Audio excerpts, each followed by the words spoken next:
Hey folks, welcome back. This is Lucid, and we're jumping back into our game with the Late Age Rlyeh. And we've got an interesting turn for you. Well, let's take a look. Fire Gems, 30 from Macone, 10 Fire Gems from Middle Airmore, 2 Fire Gems from Creek, 93 Fire Gems from Tortuga. Is that a death basket, you might ask? No. Tortuga is doing good now. They were getting walloped. Or not walloped, they were in a 3v1. Now they're... I think they got my start. Tortuga's down here. Oh no, they didn't. They must have started...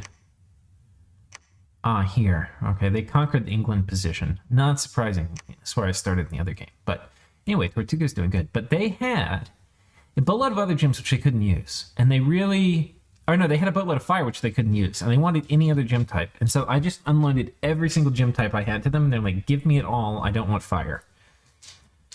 What this means is we have a shit ton of fire. Now, how much fire do we have? We've got a lot. Because this turn, I'm actually empowering this dude in fire. And you may ask yourself, why the fuck would you empower this guy of all the dudes? And by the way, this is the second 50 gems I've spent on empowering, because we already empowered this dude in fire. Why in God's green earth would I choose to empower an Insanity 11 dude? Let's make sure, by the way, there's not somebody else with less insanity. That they have to be on land. That is critical for this. Don't think so. Anyway, why are we doing it? Well, we are going... Let me walk you through the sequence of events that is about to happen. I'm going to mansplain it to you so good. And hopefully he is not insane next turn. Next turn, he's going to get the Skull of Fire, which we're forging here. He is also going to get the Ring of Wizardry, which is over here. I made it this turn, and it is busy creating a Skull Staff this turn with the complicit action of a Star Spawn. Anyway, he's going to be fire. He's going to have 2 boosters, and next turn, I have diverted research to Conjuration 6, and we will indeed be able to poop out, you guessed it, not the Solar Ram, but the Fire Spirit. Flame Spirit.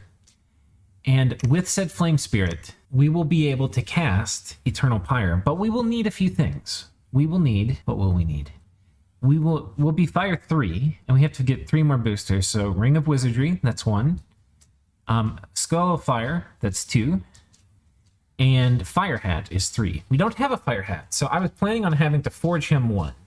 But one of my trading partners, who I had made a boatload of crystal matrices for, I was expecting him to pay me this turn, but he didn't. He's supposed to pay me 44, and he had mentioned to me that he can make fire and air hats. I was like, oh, well, I'll tell you what, you can't make skulls of fire, but I can. So I will make you a skull of fire, and you trade me a fire hat. And he already has one built, collecting dust in his lab, he said. So he's going to send that to me as part of the payment for the 44, and he's going to send it at cost.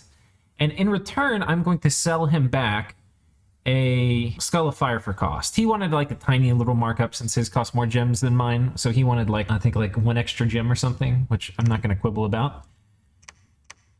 Seems fine. Anyway, yeah, we are very happy to do that because that's going to save us a turn. Otherwise, I would have to wait 1 more turn to put up Eternal Pyre because we'd have to forge our own hat. Now, it's still possible. And by possible, I mean very possible, that Home Slice goes batshit crazy. In fact, our odds are not astronomical. It's like 20% chance that we go insane one of these next 2 turns. So it's reasonably high that we go insane. If we go insane like multiple turns, I'm going to lose my goddamn mind. The good news is if I go insane next turn, I will probably move this guy here so that we have 2 rolls for insanity next time, because this guy's also a little insane. So we'll see.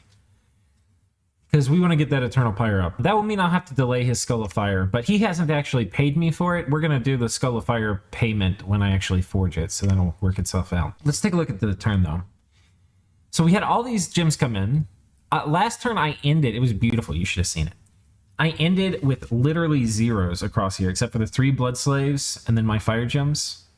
And that's how we got all this. And we've got more coming in. Jury is not only going to send me the Fire Hat, they've got to send me like 20 more Fire Gems. And then we've got 14 more Fire Gems coming in from Rlyeh. This stuff that's outgoing here is all stuff that's already been paid for. So no more gems, well, except from Juria. But otherwise, yeah, no more coming in. I will try to trade the earth and probably the nature. So I'll probably try to do that. The other thing that's of note is Ulm and Middle-Aged Ulm up here and Rlyeh have already hit Construction 8. And Rlyeh asked me if there's anything I would pay a pretty penny for. I don't know if he was just probing me to see what the good items were, because he hasn't responded. But I gave him a list of the items I thought were good that I would pay more than they're worth to craft. He's probably just going to make them all and not give them to me, but whatever. I mean, look, it's not really a secret which ones are good. And I mean, it's a little bit of a secret if you haven't, you know, like if you're new to Dominions Enhanced, but I figured it out my first time playing what all the good ones were. And I made them all before everybody else did. We're not trying to get there. Like, we're not going to get there that fast. Construction 8, not a super huge target for us. It would be nice to get the Altar of Sacrifice at some point maybe, but like I said, it's not going to be quick, all right? Anyway, I gave him a list. It would be kind of cool if we get to buy one of those. What else? Let's go back to the turn file. So for sites, we found an Enchanted Tomb, so that's 1 death. 1 nature, very nice. A strike. We found a Copper Cliff, which is 2 gems. This is, I believe, a fire and an earth gem. Let's double check. Yep, and 50 gold. Very nice site here. That was with Voice of Tiamat. And then we found 2 floating rocks. I forget, there's like the floating island, and that's an earth and an air. The floating rock is just air, and it gives you this guy who can bring dudes underwater, which is nifty, I guess. I don't know. It's basically just an air site. You know, which is kind of cool because we can already get these. Oh my god, did we get another one? We did not. Guys. What kind of random? We've gotten, out of our 4 we've made, we've gotten 3 air randoms. That is ungoddamn believable. I moved this guy here for Conjuration. This guy can chill. That's kind of special.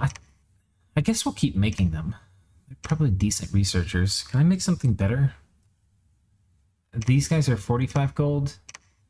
These guys are... I think we have enough. I don't really need this random anymore. I guess we'll just make these anyway. That guy was going to come out this turn. We kind of denied that recruitment, but whatever. So yeah, we've got those floating rocks. So that, anyway, that's still nice. Plus 2 air per turn. The Sunken Galley. This actually, I think, will spawn an event. It hasn't happened yet.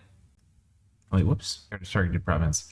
It hasn't happened yet, but I believe there's an event with a Kraken or something. Maybe that's to discover this. I can't remember. And then... well, that's it. That's it. And then we don't find anything here. We got a bunch of... well, let's watch the battles. Wait, what were you doing here? Oh, I guess Home Slice went crazy. Oh, shit, I lost my Ring of Water Breathing. I didn't see he was insane this turn. Feels a little bad. Did I not script him to retreat? I guess not. Okay, so here we take this province from Jotunheim. Pretty standard. Next, though, we have a bit of a battle. We raid south. He had not been putting up a lot of counter-raiding forces, but apparently he decided that I was probably going to go after it this turn. And he has a bunch of these guys. And I guess they're going to do Swarm, Reinvigoration, Swarm, Swarm. And these guys are all asleep now because of this Chillara. These guys are at 87, 73. These guys are... okay, they're not asleep yet. These guys, 70-something. This guy, 60... this guy's still not in range. But they are fatiguing out rapidly. These guys are already at 100 now. They were just 90 like a turn before. So Chillara is kind of fucking with us. I really kind of need... and I don't know if I want to delay it. There's a decent chance, a very decent chance, that I might have to get Frostfend before I can kill them. Like, Enchantment 8 would make this so much easier. So I'm gonna have to, we're gonna play it by ear, but there's a chance I have to go do that. We lost everything, we didn't kill anything here. And we killed some PD, but whatever.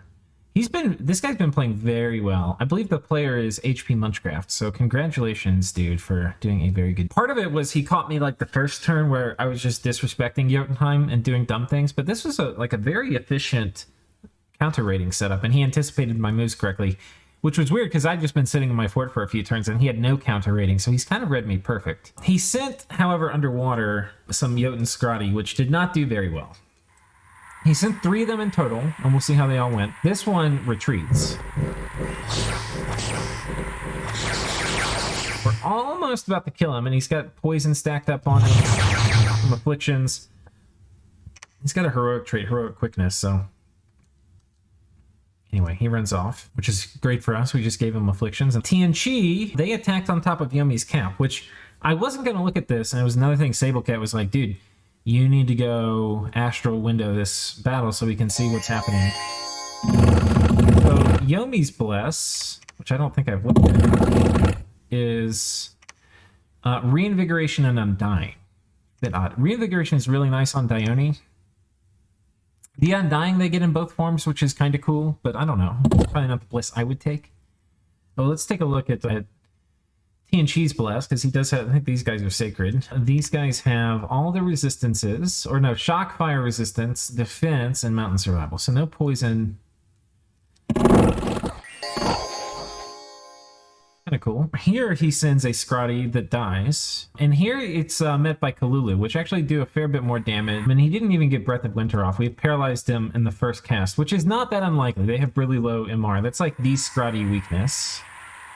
And this is one of the things I knew, that it would actually be a little tough to raid into Rlyeh. So he didn't get Liquid Body off. Now he's bleeding, and now he's dead. So that was an expensive loss for him. You know, these guys are like almost 300 gold to pop, and then he had a fair amount of gems on them. And then here he wins, but he actually just barely won. He gets really low. I think he gets down to like almost 10 HP. He gets down to like 17 HP, I know. He might get a little lower. So he's very high fatigue. He's very good protection, but he's taking a lot of critical hits here. And these guys have poison, and he kind of needs poison resistance. He's fatigued out. He missed the turn. He's getting very low. 32. 22. Got even more poison stacks. 18. And then he runs. Okay, 17. And then... this one he actually went. He does get weakened, which is kind of nice. It may, for some things, make the difference between how many he kills. I don't know if he gets more afflictions. It appears the answer is no. And we have a few more battles. We attack Mictlan here because this is the one province we really want to vulture. We might vulture a bit more. But this one's a really good one for gems.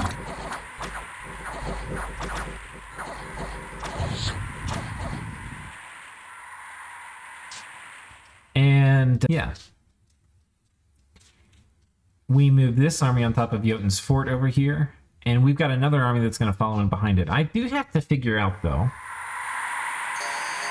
how okay I am with attacking into this Chillara stuff. I may need more mage support than I currently have.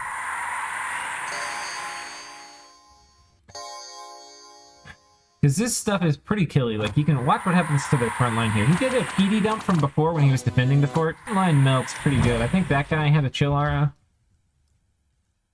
Because the Jarl can bless himself. We'll watch what happens to the Jarl. Because he's kind of similar to, like, the Thermogodes or whatever they're called. Alright, so he's running in. How many turns does he survive? Okay, he kills one guy with Blood Vengeance. That's the other thing they have. So anti-magic will be pretty helpful. Another guy getting kind of hurt by Blood Vengeance. He tries to run. Yeah, it didn't really work very well. But, you know, these guys kind of, with the auras, there's like a critical mass thing going on too.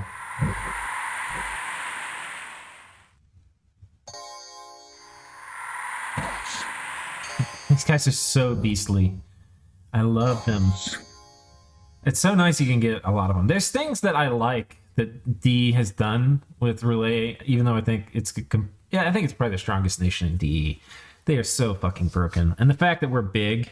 It's going to be no contest, I think. I think we've handled it unless people can manage something amazing. I mean, it's never that simple, but I think they're such a stupid strong nation that scale incredibly well. And we're just turning on. Like, we're just starting to activate. And all the stupid things we can do, they're coming out in like their most mild form right now. That being said, I do like that you can get more of the void critters with Late Age Rlyeh. You can do that anyway with their Dominion, but you don't get the cool ones. It's cool that you get, like, I like If they were to add the temple trainers to the cultists, and that were the only change they were to do in vanilla, I think that would be fun and balanced. Because you would get a fair amount of the bigger void creatures, but the fact that we can open up multiple void gates, or, you know, maybe if they just did multiple void gates, that would be cool too. But multiple void gates and temple trainer would probably be too much for vanilla. Now, DE has a big power, what would you call it? Power inflation.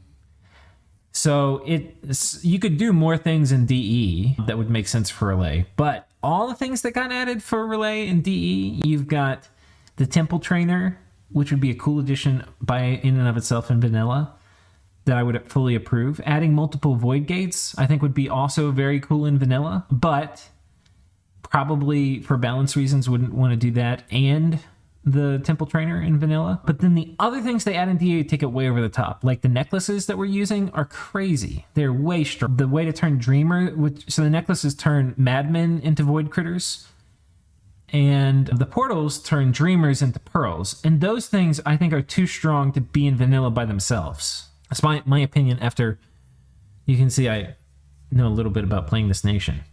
But I think I do. I mean, watch me fuck up the next 10 turns.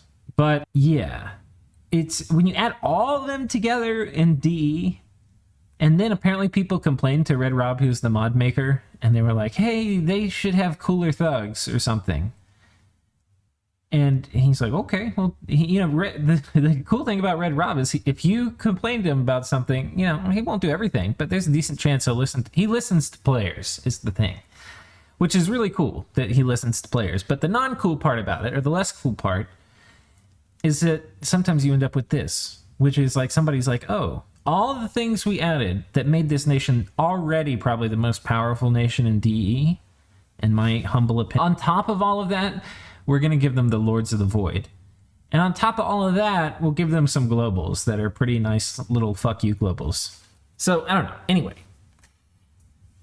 All that being said, I love that you can get a lot of things that should not be.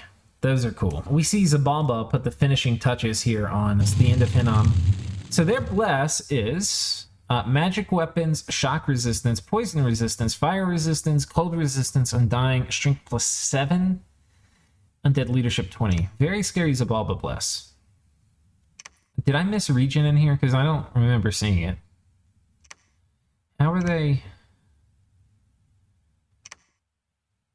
Okay, they don't have it. I must have been clicking on somebody that got fluffed with it. Yeah, somebody did first soul, and I think it targeted that dude I clicked on. Yeah, these are very scary Aussies. It's going to be so hard to deal with them. Hope they fuck with other people, not me. Of course, we can steal them later. That's how I look at literally all of these units. I'm like, ooh, get a big awesome into our army. I mean, these things, you have to watch them. You couldn't even see that his god was here. They died so goddamn fast. Watch this. They didn't even, the Aussies didn't even land. They killed them that goddamn fast. Yoink! Look at that.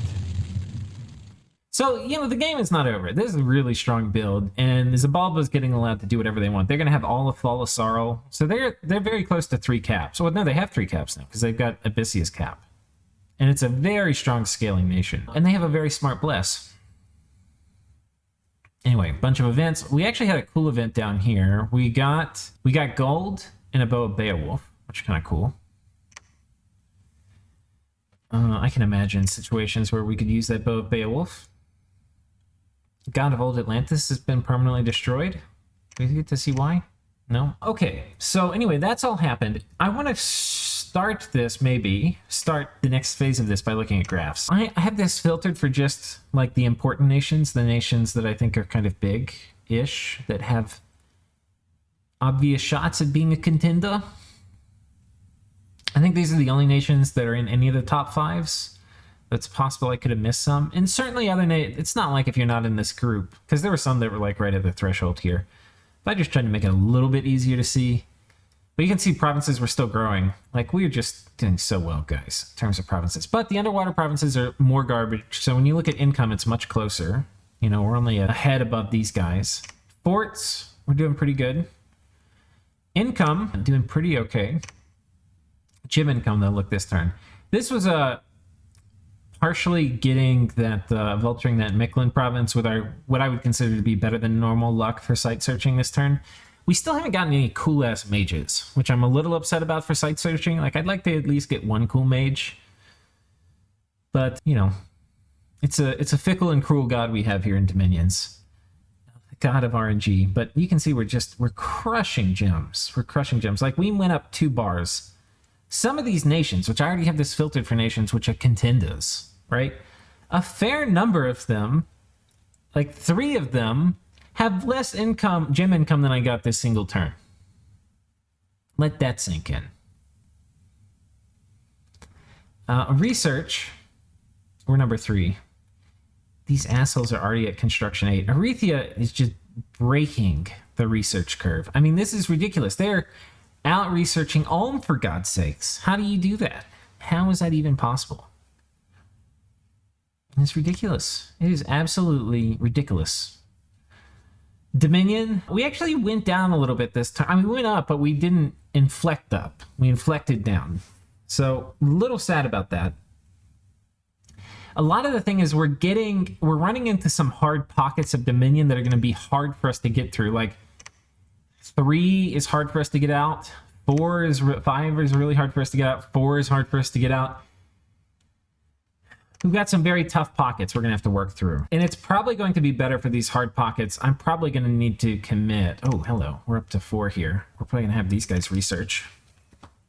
They'll get us up to 5. They will get us up to 5 in a hurry. And I have to remember to come back and find them and turn them off. Do I have the... Yeah, okay, guys are preaching here, and we're at 5, so I should turn all these guys off, too. It's better to have 3 guys preaching for a few turns than it is to have... Or for like 1 or 2 turns, than it is to have 1 guy preaching for a lot of turns. We've turned this off. This is turned off. We don't have anybody preaching here, do we? At all. Like, not a slave mage. Okay, good. Here, we've got a little army of dudes preaching. So anyway, things are... But like this, it's a hard pocket. It's 4. We've broken through here. Here's a hard pocket. We're probably, in fact, I think I'm going to go ahead and do it. It's going to take a Holy 2 to break some of these. These 4s are worth sending a Holy 2. Because these Holy 1s are just never going to break it. But as soon as the Holy 4 gets it down to 3, the other ones will pick back up. And I'll probably just leave him here to preach, because he'll help them get it up nice and high too.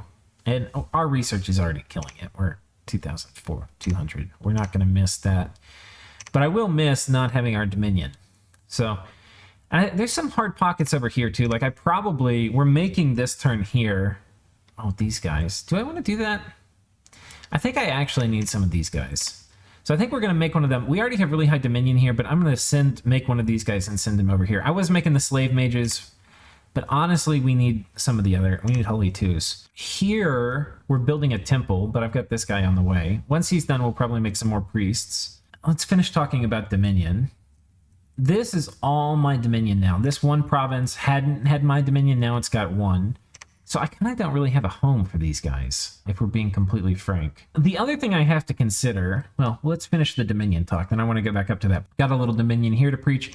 Here you can see we've got it up to 2 candles, which is real nice. These guys actually can't do anything anymore, so probably good. We'll keep this one crazy dude here, but probably good to go ahead and send both these guys over here too. This little micro stuff actually can matter kind of a lot for all of this. We've got 3 guys preaching, including this dude. I think that's fine. This will probably be the last turn these guys will preach. And I think it's worth having 3 preach, but there's a decent chance after this. No, I think we're going to only have 2. Well, there's a very good chance with the temple and with 2 preachers that are Holy 2, we'll get it up to 5. And 5 is the highest these guys can preach to. So do that. And you can see our Dominion's all in here. No Dominion here. So we probably need to look at moving some priests over this way, because I need to ideally get my Dominion even in this province too. We finally have our Dominion setting up in this since we've now claimed that throne. Over here, you can see our Dominion starting to spread. We got 3 candles in a lot of these places. Got 3 candles here. Over on this next rim, we don't really have much, but we have preachers in each of these provinces. So ideally, and there's not much Dominion here, so it should spread reasonably quickly. We're not fighting enemy Dominion. And our Dominion's all up in here, which is excellent. We got these guys preaching, but they can only preach it up 1 candle. So Anyway, Dominion management is working pretty good. We still have a lot of work to do, because ideally we want to get it high, and the most work we have to do is on Blandos. Though we've also got a fair amount of work to do, well, over here on God's Glory a little bit, but a ton of work to do on Blandos, a little bit of work to do on God's Glory, minor work on Asaloon, and of course a lot of work on Blandos, where we're just coming and we don't have any Dominion yet. So let's talk Blandos. So first thing to talk about with Blandos is I've got this guy teleporting in, gatewaying in, if you will, a big-ass army. I probably should bring more dudes. Like, what are these guys? Are these all mad hybrids?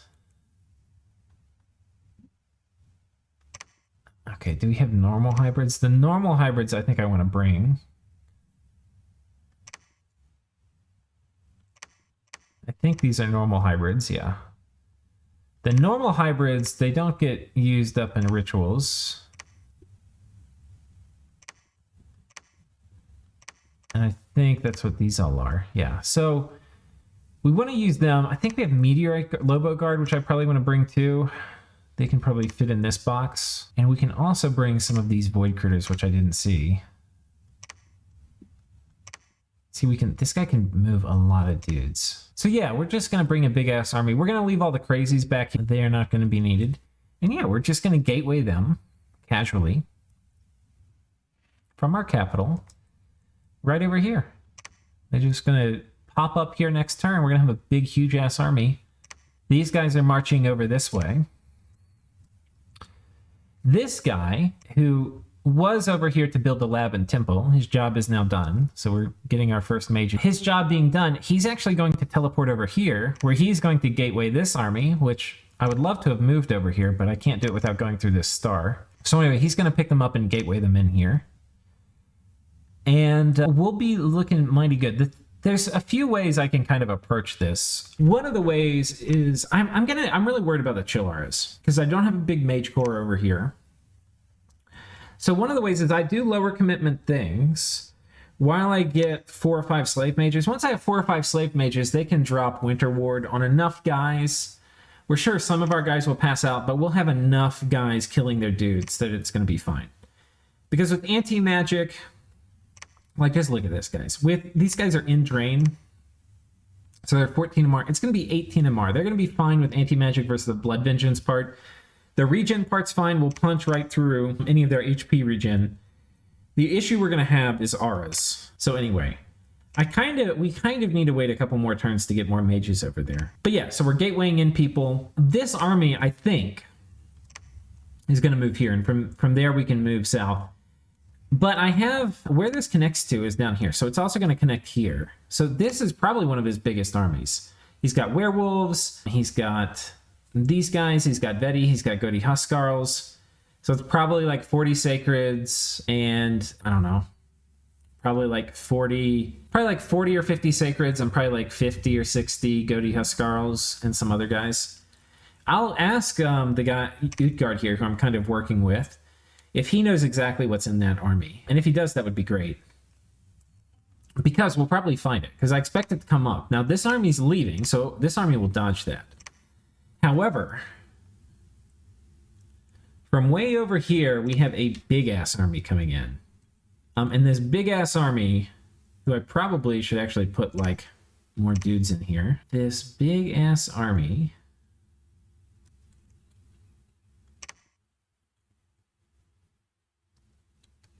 Actually, probably don't need this many commanders. I think we're going to bail on some of them.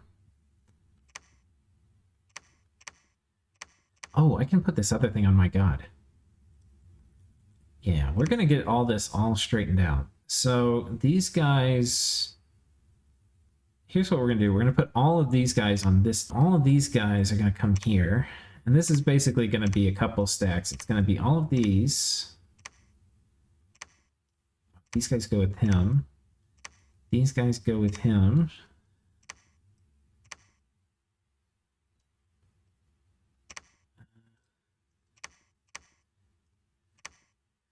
I think this is okay. Yeah. Okay, so Home Slice is going to chill. And he's just going to patrol These guys can't patrol. Oh, they actually can. Mad hybrids apparently can patrol. Oh, hello. And then a normal hybrid can patrol. These madmen, they cannot patrol. Yeah, okay, so he's just going to chill out here. But these other guys are all moving over this way. And I'm probably actually going to go change my god. My god is going to join them. And he's got this TNG armor, so he's actually got 10 cold resistance, but I think he only needs 5 to deal with that fatigue aura. So instead of doing that, because he's also got like lifesteal and stuff. What? Oh wait, whoops. Thermark thing off. So I think we're going to put this horned helmet on him and give him another attack. So now he's got 4 attacks, which are going to be absolutely brutal. 2 of which are magic, which is going to be nice if we're dealing with like ethereal scrotty. And he is going to go the full month. And what I mean by that is we've got Power of the Void coming out now. Which first time we've used it. We've had it in the pocket. The nice thing about using it is I don't really have to worry about Hars attacking him because he's not Har marked. I wonder if I have anybody casting Soul Slay. Really. We'll run through the important parts of the script are, one, we're buffing this dude. So we're casting ideally quickness on him with Home Slice. Oh, we don't need to do Power of the Spheres twice. Let's do, for this one, let's do Water Ward. Or Winter Ward. I want to get another casting of that if we can. It's one of the things I'm nervous about. And we need to get some troops that are winter warded. Anyway. And then spell. So we're going to have a few guys probably 2 guys blasting out Soul Slays once they go off script. This guy's part of a communion. He's going to do Communion Master, Winter Ward, Divine Blessing, Power of Spheres. This I don't think will blow up the Communion Slaves, but they're going to they will probably kill him by the end. But I think he's going to get to finish his script, which sort of matters. So, but I mean, if we lose them, I don't care that much. But yeah, and then this guy's doing, so Power of the Void, and he's surrounded by dudes, so the Void critters are not going to be attracted to him, then there's a very low chance he gets Har marked. But, you know, it would be worth actually burying these guys in troops, too, so that we don't... Okay. Should be fine. So that they don't get picked off, because a lot of times the Void Critters, for whatever reason, they tend to kind of come from... And we actually can probably stack some of these in the same tile. These are size 2, this guy's size 3. We'll put them here. And we'll put him in the same tile as this guy. This guy in the same tile as them. Seems about right. Power magic beings. I want these guys who are... I want these guys to be right here, because I really want these guys who hit to get the Empower Magic Beings. These guys who are just Mind Blasting, doesn't matter. These guys, Lobo Guard, I definitely don't want to hit. And these guys who are trampling, I don't really care. I mean, it would be, these guys would enjoy Empower Magic Being. It's basically +4 strength, but they're not going to benefit as much.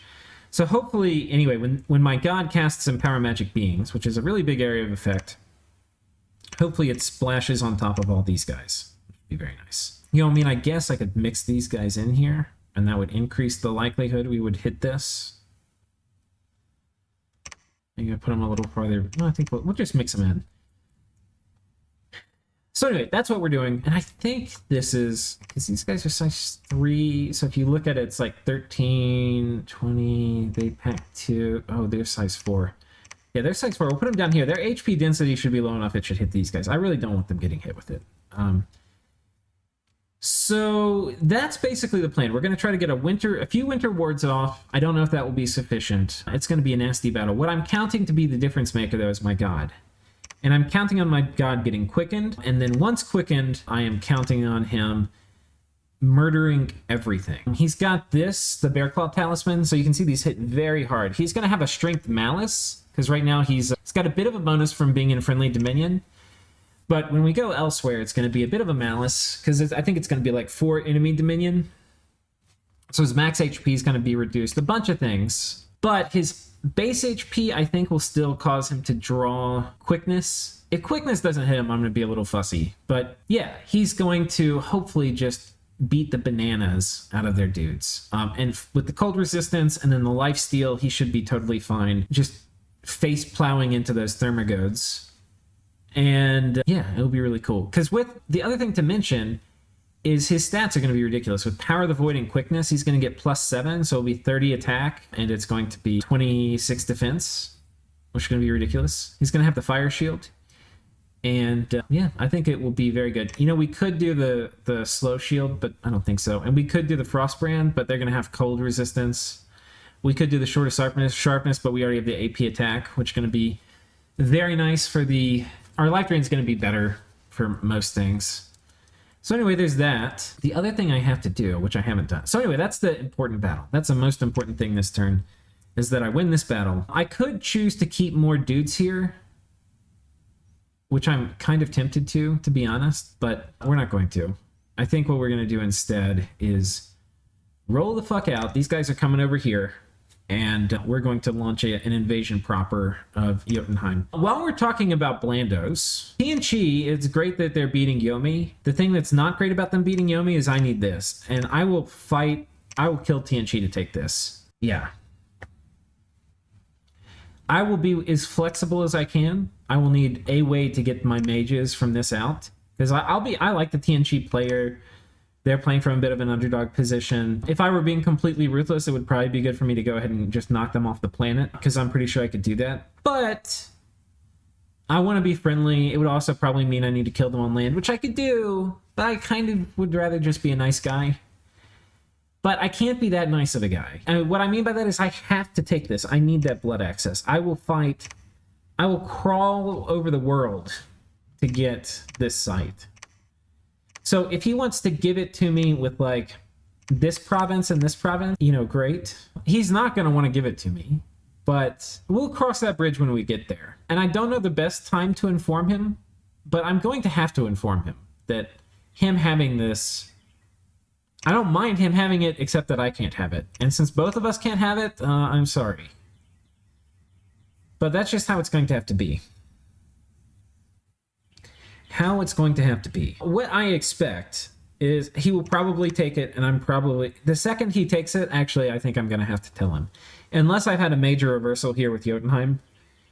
But assuming I haven't had a major reversal with Jotunheim, I'm just going to have to tell him. The second he takes it, I'm going to be like, dude, this is mine. And I'm ending our nap unless you want to give it to me. And I'll be flexible as long as I can get them out. You know, I mean, hell, if I can just... I would even be happy with him having everything around it. If I had a shade mail to march them out one at a time. I need to figure out a way to get a shade mail. But on some things we can be flexible, but on not having this, we will be... we must have this. Must. So, there's that. Hopefully, Yomi does one more reversal on these guys, because I'd like to be a little farther ahead with Jotunheim before I start bullying TNC. And TNG, if you're watching this, buddy, I'm sorry, I wish I could leave you alone and just let you have all of Yomi, because I normally would, because you've been a bro. But Conjurers, no way. No fucking way. I must have Conjurers. Must have Conjurers. There are other ways for me to get blood, but it would involve eating errata, and I just don't feel comfortable with that right now. And there's also a very small chance that, you know, like I do some death site searching here and Conjurer place. I mean, I've already site searched it with death. But, you know, maybe a Conjurer place pops up, or maybe I find some other site that gives death. You know, like I do nature site searching on land and it gives me like the Wormwood Witch or whatever.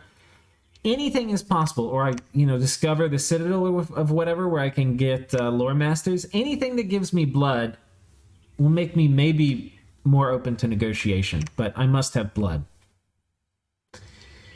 So, the other thing, Tiny Micro, which we'll do together. Where am I build? I know I'm building one of these things. Where is it? So we're making a Whip of Command. I need to put my things on dudes. So, we've got another hammer to dispense. Do you have anybody making something that needs a hammer? I might, but in the time being, until I find that thing, you're just going to have Home Slice here, make more Elder Signs. And I think what we'll do, because these guys become really worthless when they get higher insanity. So I think we're going to spend it on these guys, not letting them get more insane. But arguably I should be putting them on these nature mages too. Though I'm not.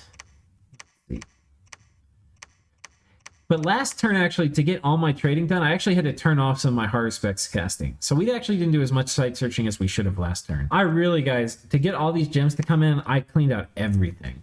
Everything. Good news is we're going to be having a really strong Eternal Pyre cast. And Aretha is getting their Skull of Fire this turn, and they were cool with that. Which means it's very possible, not this turn, but next turn they cast Eternal Pyre. We'll only be like 1 or 2 turns behind them. And nobody's going to expect the 300 gem, because I'm going to still be trading for more, the 300 gem Eternal Pyre from us. Because all we have to do, the only expenses we have left, the only expenses, are the Flame Spirit, which is only 30 gem. Because I've already got the Fire Hat in the mail. It's coming. We've got the Fire Skull made. There's nothing left to do except to summon that guy, because we've already paid for the empowerment here. And once we have him, it will be a very strong casting, and that is going to allow us to negate the main downside of our nation with Tower. And this is probably going to give us about 2,000 gold a turn, which is why I'm organizing everything around that, because that's actually worth a lot. Plus more Dominion. So really, really going to be nice. And I was going to spend more gems on getting more of these things, the floating eyes. We're not even going to have to worry about any of it. So that's going to be super duper nice. The ones we have are going to be nice because they'll be patrolling out idiots who are trying to site search. I mean, to, scout us, but yeah. We're also bringing in more Human Dreamers. I guess that's worth mentioning. Home Slice is bringing in Human Dreamers. We've also got Mad Hybrids, which we're doing a little water to ground exchange here where we're bringing in mad dudes. And I think I've got some guys coming in who are bringing in... Oh no, those guys are coming here. Do we have somebody... Oh, wait, that guy's going that way. Who... Are you going up? That guy's going south. I think I want somebody going up. I want to bring some more water dudes.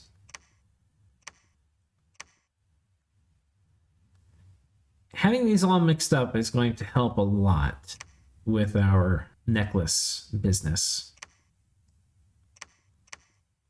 And I think now, I'm going to go ahead and organize my thug kit while I've got you here. But some of you will choose to click off at this point. But this is how I like to organize things. I like to do in the same slots I have thugs going up here on the left. The same slots that like the units use. So we've got hats. I got another ring of attack. The slime shield. These are miscellaneous things. This is the bow of Beowulf that I got. These are actually really nice to have in very specific situations. Like if I'm killing a god, could be really nice to go ahead and feeble mind him. So yeah, this is a little risky what we're doing this turn, because if things go sideways, my god could die, I could lose my global, bad things could happen. But yeah, things are pretty good. So hope you guys have enjoyed. Game is starting to heat up as we're about to... and I'm just so happy. I mean, this is the most fun you can have in these games, is when you're in a really strong position. Because okay, not the most fun. It's fun. It's super fun being in MacGyver positions when you're in a weak position and you have to defend against like a strong player. It's also really fun when you're in a strong position and somebody is fighting like hell against you, which is what Jotunheim's doing. Jotun's putting up a great defense. We haven't committed many mages yet, which I think is the main decide. But as soon as we do, he's in trouble. But it's a long ass walk to get mages here, especially the kind of mages I want, which isn't astral. I want like water mages. So, it's going to be a hot minute. But once those come out, we'll be in better shape, and the armies are moving into position. So, anyways, hope we have a big battle next turn, and I hope we win it. I think with my god, it's going to be hard to lose, but anything is possible. Anything is possible. So tune in next time. I'll see y'all then.